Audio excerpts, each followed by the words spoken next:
प्रभु यीशु मसीह के सामर्थी नाम से आप सबों को जय मसीह की hallelujah. Praise the Lord Jesus Christ. और मेरे प्यारों, हम सब जानते हैं कि हमारे जीवन में कुछ हमारे ऊपर कुछ ऐसी अथॉरिटीज़ या अधिकार हैं जिनके अधिकारों या अथॉरिटीज़ के अंदर हमें अपना जीवन बिताना पड़ता है। फॉर एग्ज़ाम्पल, यदि आप हमारे भारत देश के एक सिटीज़न हैं तो constitution of India is authority for you. अगर आप भारत देश के एक नागरिक हैं तो भारत का संविधान आपके लिए एक अथॉरिटी है और आपको भारत के संविधान के रूल्स का भारत के संविधान में जो रूल्स बताए गए हैं उनको फॉलो कर कर ही आप भारत में रह सकते हैं। और भारत का संविधान एक भारतीय नागरिक के रूप में आपके ऊपर एक अथॉरिटी रखता है, एक अधिकार रखता है। और ऐसी बहुत सारी चीज़ें हैं जिनके अधिकार के अंदर हम लोग आते हैं। फॉर एग्ज़ाम्पल, यदि आप एक स्टूडेंट हैं तो आपके टीचर्स या आपके जो प्रोफेसर्स हैं वो पढ़ाई लिखाई के सारे मामले में आपके ऊपर अधिकार या आपके ऊपर अथॉरिटी रखते हैं। उनको ये अधिकार है कि वो आपको शिक्षा दें और यदि आप कोई गलती करें तो उस गलती को करेक्ट करें। और यदि आप एक अच्छे बेटे या एक अच्छी बेटी हैं और आपके माँ बाप इस दुनिया में हैं तो आपको उनकी अथॉरिटी के अंदर भी रहना पड़ेगा। अगर आप एक अच्छे पुत्र या एक अच्छी पुत्री बनना चाहते हैं तो आपको अपने माँ बाप के अधिकार के प्रति अपने जीवन को समर्पित करना पड़ेगा और उनकी अथॉरिटी के नीचे ही रहना पड़ेगा। और वैसे ही जैसे हमारी नॉर्मल लाइफ में हमारे ऊपर कुछ अथॉरिटीज़ होती हैं, कुछ अधिकार जताने वाले लोग या अधिकार जताने वाली चीज़ें होती हैं, वैसे ही जब बात हमारी स्पिरिचुअल लाइफ की, हमारी क्रिश्चियन लाइफ की आती है तो भी हमारे ऊपर कुछ ऐसी स्पिरिचुअल अथॉरिटीज़ होती हैं जिनको परमेश्वर के द्वारा नियुक्त किया गया है। तो आज हम यही जानने का प्रयास करेंगे कि क्रिश्चियन फेथ के अंदर हमारे ऊपर वो कौन सी अथॉरिटीज़ या कौन से अधिकार हैं जो हमारे ऊपर एक स्पिरिचुअल अथॉरिटी के रूप में कार्य करते हैं। तो जब बात मसीह विश्वास की आती है तो हमें ये समझना होगा कि जितनी भी स्पिरिचुअल अथॉरिटीज़ के बारे में या जितने भी आत्मिक अधिकारों के बारे में जो आपके ऊपर अथॉरिटी रखते हैं, हम बात करने वाले हैं, उन सारी स्पिरिचुअल अथॉरिटीज़ का सोर्स हमारा परमेश्वर है। वो सारी अथॉरिटीज़ परमेश्वर के द्वारा नियुक्त की गई हैं और परमेश्वर चाहता है कि हम उन स्पिरिचुअल अथॉरिटीज़ के अंडर ही अपने जीवन को बिताएं। तो सबसे पहली जो हमारी स्पिरिचुअल अथॉरिटी है और जो हमारी सुप्रीम अथॉरिटी है वो है बाइबल। और एज अ क्रिश्चियन बाइबल जब बात हमारे क्रिश्चियन फेथ की आती है तो बाइबल हमारी सुप्रीम अथॉरिटी है। यानी हम बाइबल की बात को, जब बात मसीह विश्वास की आती है तो हम बाइबल में लिखी गई चीज़ों को सबसे ऊंचा स्थान देते हैं।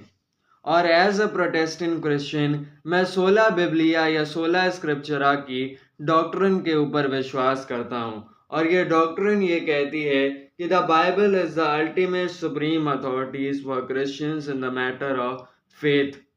कि जब बात मसीह विश्वास की आती है तो ये बाइबल हम मसीहों के लिए हमारी एकमात्र सुप्रीम अथॉरिटी है। और हम बाइबल की अथॉरिटी को सारी अथॉरिटी से ऊपर मानते हैं। यानी हम मानते हैं कि हमारे ट्रेडिशंस गलत हो सकते हैं, हम गलत हो सकते हैं जब बात मसीह विश्वास की आती है, हमारे पास्टर्स, हमारे थियोलॉजियंस गलत हो सकते हैं, पर बाइबल कभी भी गलत नहीं हो सकती। और हम बाइबल को इनफैलेबल मानते हैं। और इनफैलेबल होने का मतलब है कि बाइबल अचूक है, उसमें कोई भी गलती नहीं हो सकती है। और इसीलिए क्योंकि बाइबल परमेश्वर का इनफैलेबल कलाम है, इसीलिए हम बाइबल को सबसे ऊपर रखते हैं और अपनी सबसे सुप्रीम स्पिरिचुअल अथॉरिटी मानते हैं। पर बाइबल के अलावा भी कुछ ऐसी अथॉरिटीज़ हैं जो परमेश्वर के द्वारा मसीह जीवन के अंदर नियुक्त की गई हैं, जो भले ही बाइबल से नीचे हों, पर हमें उन स्पिरिचुअल अथॉरिटीज़ को भी रिकॉग्नाइज करने की ज़रूरत है। और बाइबल के नीचे जो एक और स्पिरिचुअल अथॉरिटी आती है, जिस अथॉरिटी के ऊपर हम प्रोटेस्टेंट क्रिश्चियंस भी बिलीव करते हैं, वो है the creed and confessions of early church. यानी हम प्रारंभिक मसीहों के द्वारा, अर्ली चर्च के द्वारा लिखे गए विश्वास वचनों पर विश्वास करते हैं। देखिए, अर्ली चर्च के अंदर मसीहत जब बढ़ रही थी, मसीहत का जब विस्तार हो रहा था, और जब क्रिश्चियनिटी अपने एक्सपेंशन के इनिशियल स्टेजेस में थी, तो मसीहत के अंदर भी कई कंफ्यूजन, कई गड़बड़ियां और कई झूठी शिक्षाएं कुछ लोग लेकर के आए।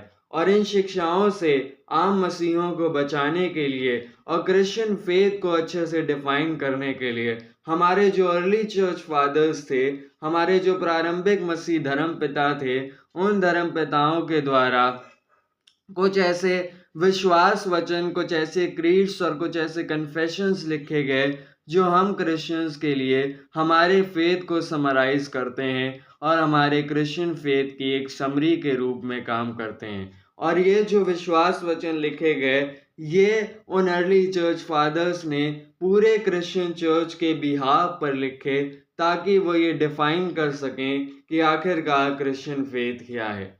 उदाहरण के लिए, हम लगभग आज सारे क्रिश्चियन, चाहे वो कैथलिक हो, प्रोटेस्टेंट हो, ऑर्थोडॉक्स हो, हम सब नाइसियन क्रीड पर विश्वास करते हैं।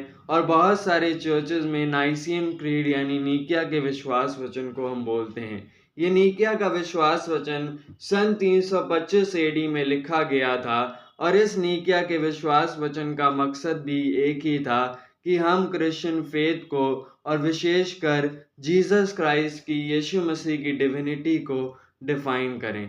इसीलिए हम नाइसियन क्रीड को और उन क्रीड्स को जो हमारे फेथ को डिफाइन करती हैं, उन्हें हम अपनी स्पिरिचुअल अथॉरिटी मानते हैं।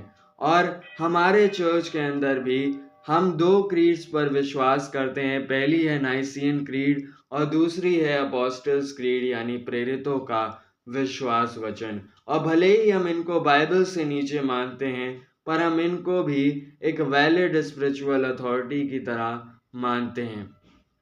और जब हम इससे नीचे बढ़ते हैं, तो एक और स्पिरिचुअल अथॉरिटी है जो परमेश्वर के द्वारा एक मसीह के जीवन में नियुक्त की गई है, और वो है your pastors serve as a spiritual authority for you. कि यानी आपके पास्टर भी आपके लिए एक स्पिरिचुअल अथॉरिटी हैं।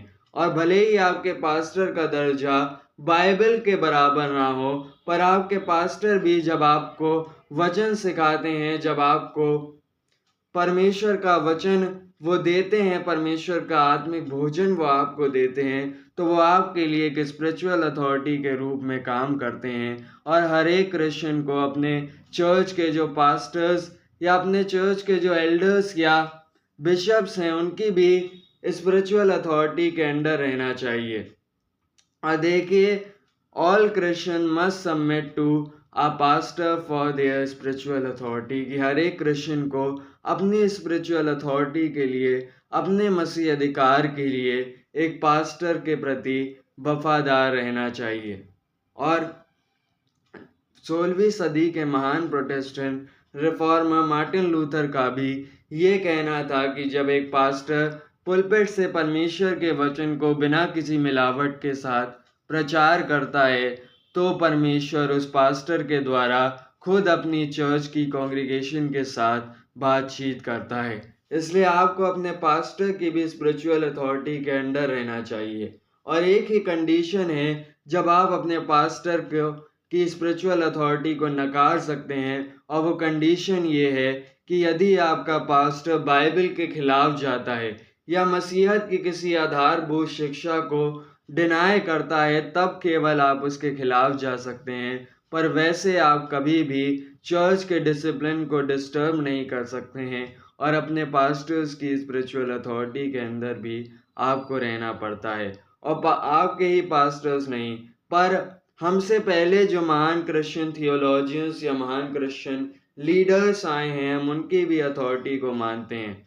जैसे बहुत सारे ऐसे क्रिश्चियन थियोलॉजियंस हैं जिन्होंने बहुत सारी किताबों को लिखा और परमेश्वर के वचन के महान रहस्यों को हमारे सामने वो लेकर के आए। और हम उनको भी एक वैलिड स्पिरिचुअल अथॉरिटी मानते हैं। यहाँ पर मैं अपनी छोटी सी गवाही आपको देना चाहता हूँ। मैं पिछले 1 साल से जो है वो थियोलॉजी को डीपली स्टडी कर रहा हूँ और मैंने मुख्यतः 4 क्रिश्चियन थियोलॉजियंस की किताबों को पढ़ा है। एक हैं Saint Augustine, Martin Luther, John Calvin और C.S. लुइस। और मैं आपको बताना चाहता हूँ कि इन थियोलॉजियंस की किताबों में और इनके अलावा भी बहुत सारे हमारे महान मसीह लीडर्स और थियोलॉजियंस हैं जिन्होंने अपनी राइटिंग्स के अंदर, अपने सरमन्स के अंदर मसीह धर्म के या मसीह विश्वास के गहरे रहस्यों को बताया है। और ये थियोलॉजियंस, ये जो महान क्रिश्चियन लीडर्स हैं जो हमसे पहले आ चुके हैं, वो भी हमारे लिए एक स्पिरिचुअल अथॉरिटी की तरह काम करते हैं और हमको भी, हम क्रिश्चियंस को भी उनकी बात माननी चाहिए और उनको एक वैलिड स्पिरिचुअल अथॉरिटी के रूप में कंसीडर करना चाहिए। तो आशा करता हूँ कि इस वीडियो से आपको बहुत कुछ सीखने को मिला होगा और आपका विश्वास मजबूत हुआ होगा। ऐसे ही वीडियोस को देखते रहने के लिए हमारे चैनल को सब्सक्राइब करें और परमेश्वर आप सबों को आशीष दे। God bless you all.